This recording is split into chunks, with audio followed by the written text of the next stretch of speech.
Greetings everyone and welcome back. Today we're going to go over some of the news that has been released on their feed from X and their website and the card reveals for coming in July 17th. So let's just jump right into it and go over those cards and talk about what we're going to get. So right off the bat, we're going to get a new deck that we can select. Personally, I would hold off on this and wait because we don't have to pick it right away. We have until the end of, I guess you could say, the season. It's going to be a month long until it goes to the next set, which will be set 3 since it's set 2 releasing. So we have all the way to the end of set 2 to pick a deck. So we don't know what the other ones are going to be exactly. They did show us the legendaries for a few of these, so we have an idea. But I would just hold off unless you absolutely want these cards right off the bat, because we still have like logins where we get, our free packs, 1 pack a day, login rewards, weeklies, dailies. And if I'm sure you guys have been saving up, and you can use rupees to pull and the new set coming out or craft. So based on those, unless you're trying to rush something, I would just hold off and wait. For a strategic way to do things, so you can get the legendaries that you're missing down the road. But if you're not going to do that and you just know what you main, if you're just an Abyss main or a Havencraft main, and that's where you're going to go at, just get your pack and move on and have a good time. But this is my tip, and I'm looking forward to seeing this. Personally, I'm going to go into Abyss. I think Abyss and Haven is what I'm going to be playing the two most decks. They look really fun. Haven felt pretty weak. Other than just Stormhaven.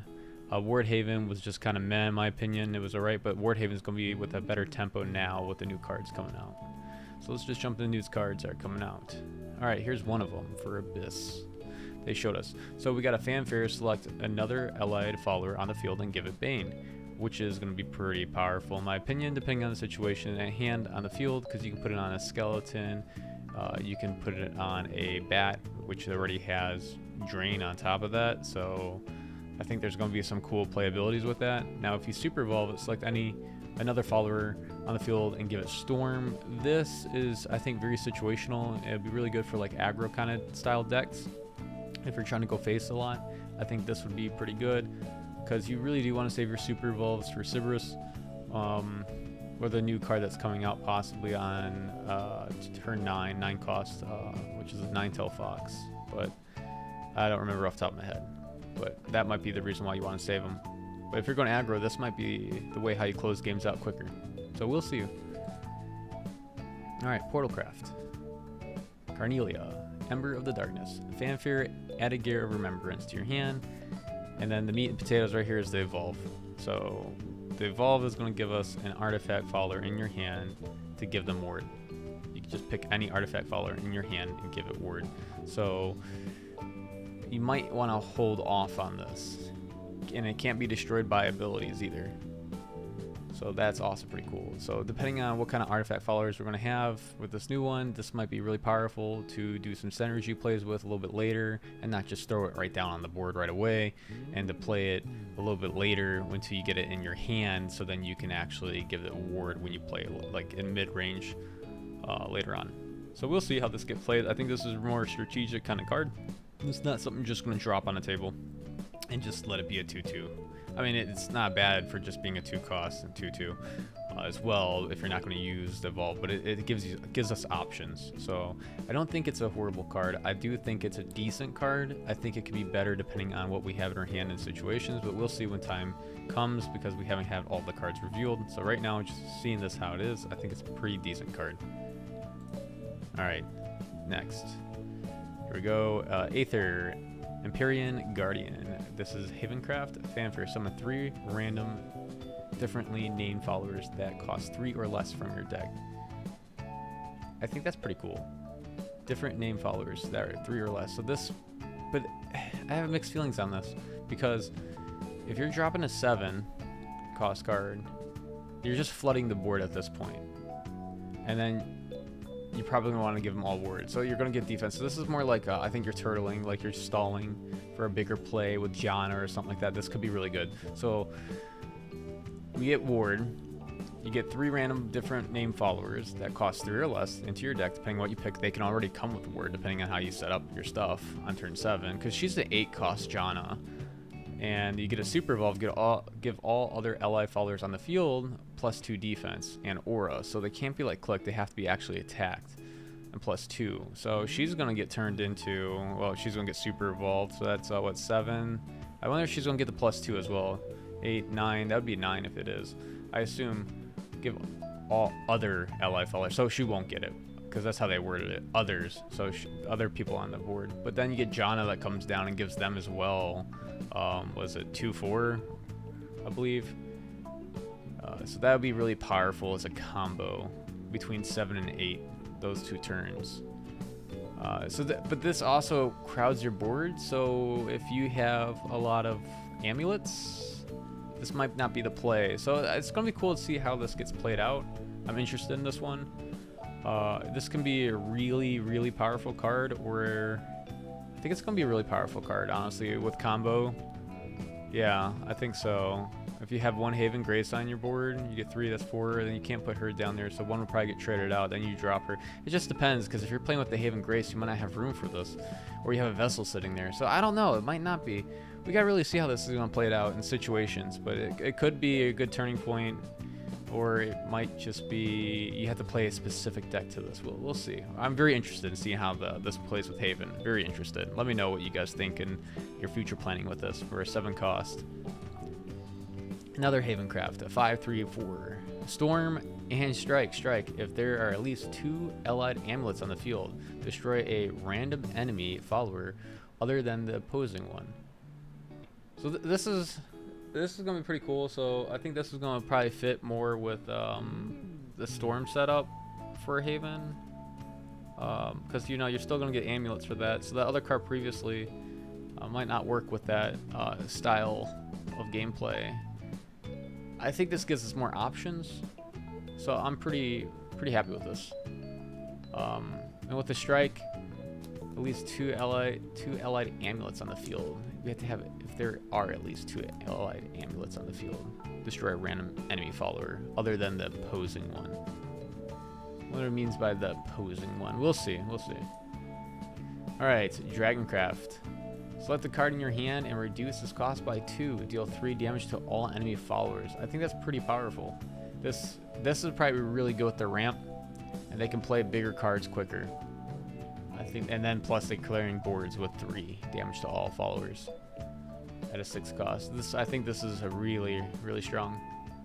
We'll see how this goes with combo, but I think this is gonna make ramp even stronger. And ramp kind of fell off, I guess, on the meta tier list. If you're in the meta decking, it kind of fell down. It's not like S tier, but I think Dragon's gonna eat good this season. All right, Runecraft. What do we got here? Pascal's Dance. It's a 2 cost. It's a crest. Gain an Earth Sigil. Gain crest. Pascal's Dance. Might be saying that wrong. So at the end of your turn, draw a card. Earthright 10. Double the attack and defense of all allied followers on the field. That's very powerful. But getting to Earth 10, how easy is that going to get? I mean, you can plus it up with your play points if you have some to spare. So this might actually not be that hard getting to 10. But mid-game, this is very possible, possibly. But doubling attack and defense, I'm wondering if there will be like a hybrid where you can do some spell boosting with Earthright at the same time. I wonder how efficient that will be. It can make some crazy boards, putting down some extreme powerful cards. So I'm very interested to see how this plays out. And we'll see on this one. This might be an extremely powerful card, but I don't play Rune enough to know if this is going to be just broken or not. We'll see though. Double attack and defense on all ally followers on the field is just, I mean, it's a low-key Janna, but maybe even better. Only 2 cost. We'll see. All right, Swordcraft, Prime Princess Picnic. Add a Nanja Silent Maid to your hand. Ambush. Super Evolve, give all other allied followers on the field +1/+1. So this might be really good for face rushing as well with the +1/+1, and then we have the Knight Crowns with +1s, and you have another Knight that you can also +1 everything. So we'll see how this plays out. Here's your Nanja Silent Maid.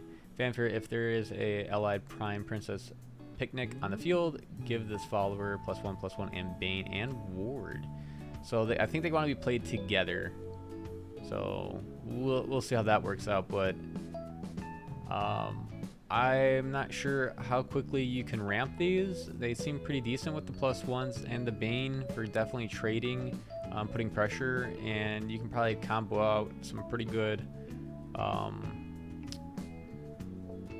cards and followers with this, because I'm just trying to think, like, you know, with the Amelia, Amalia, the wards, if they're not dead, you can put her down and she'll get ward. They already have ward built in, but then they're getting Bane +1. You have the crown that I was talking about earlier that can give +1. We have multiple knights out there that gets rush. So I'm just trying to think, you know, they got the crown that everything that enters on. Well, it depends what it is. Yeah, I think it's all everything that enters the field. Every follower gets +1/+1. So we might see more crowns placed on with Swordcraft. I'm not entirely sure, but I'm interested to see what happens with Swordcraft. Swordcraft has so many different styles of playing, from tempo to face. It's pretty cool. Definitely a lot of different aggro styles of sword as well. Alright, here's another Swordcraft. Here's our legendary 8-cost 5/7 Fanfare. Summon 2 enemy copies of Knights. And I believe our Knights are 2/2s, if I'm correct. Whenever an enemy follower enters the field, give it can't attack followers or leaders until the end of your opponent's turn. Deal 1 damage to all enemy leaders and restore 1 defense to your leader. Oh, I mean, this is definitely interesting. When an enemy follower enters the field, give it can't attack. So, I mean, this would be pretty cool in some mirror matches too, because if you play this, like, it kind of denies them. Very interested. Let me know what you guys think with this one. I want to see how this is incorporated with some decks. This is something I want to test out. I've been playing a lot of Swordcraft, but I really want to test this out. All right, Forestcraft. Oh, for those people who love the fairies. We got a 4/4/3. Let's see, Fanfare. Summon 2 copies of fairies. Okay. And evolve it. Give all allied pixie followers on the field +1. Okay, so we already have what's called Twinkle Toes out there that gives everyone the +1 as well with the combo, but I think at a 2 cost.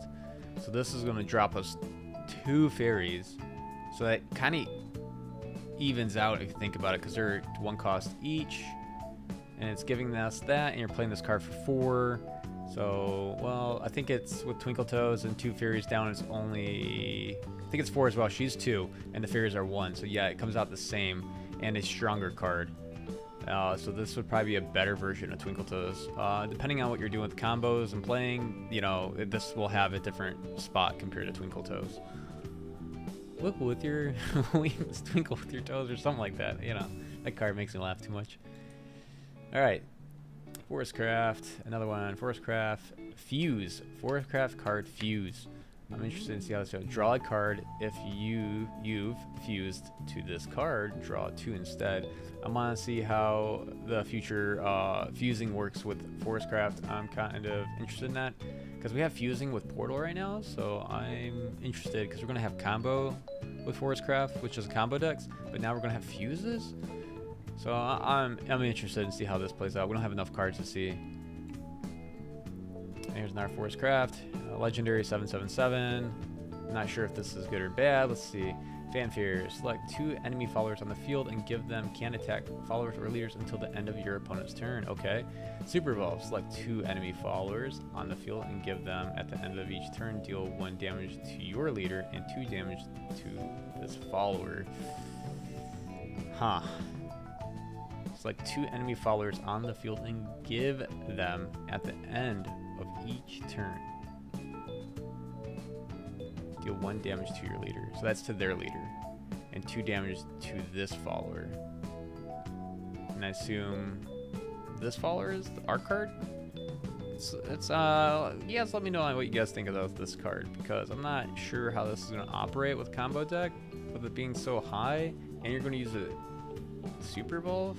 I do like the part where it can attack followers or leaders, which can save you for the next round 2 combo, and they have to deal with this, so this can help you out. I know Forestcraft sometimes you get really bad hands and you don't have a roach, so I do know this can be definitely pretty decent. I don't know about that super evolve. You guys let me know about that. I'm not the strongest Forestcraft player out there, so there might be some Forestcraft mains out there who might say this is trash, or they might say this is absolutely amazing. I think it's situational for sure in my mind, is what I'm saying right now, but you guys let me know. Alright, here's another one. Forestcraft. Titania, Queen of the Fairies. Fanfare. Summon a fairy, gain a crest. Alright, her crest at the start of your turn, add a fairy to your hand. I think that's amazing. Evolve. Select an enemy follower on the field and transform it into a fairy. Okay. I think what's going to happen here is that if there's a really hard, like there's someone out there that drops some big body on there that needs to be killed, you just evolve this, and then you turn it into a 1/1 fairy card, and you can just, you know, kill it because it's a 1/1. So I think this is going to be powerful. I think this might actually be mandatory for combo decks due to just the fairies that keeps populating because that crest. I think people are going to run 3 of these cards in their combo decks. I think so. But we'll see. We'll see when it comes out. This is definitely pretty good. Also with the other legendary card we have currently, which gives fairies Storm as well. So that's a little bit later, but could be a good combo. We'll see. We'll see. I don't know. It's kind of a little bit later. I think it's a 6 cost card, that legendary. She's a 4 cost. So I mean, depending on how you get your hand, it might not really be that bad. I dance in search of atonement. If you enjoyed these videos and you like this content, feel free to like, subscribe, and leave a comment below. Share it with your friends. Thank you, and have a blessed day.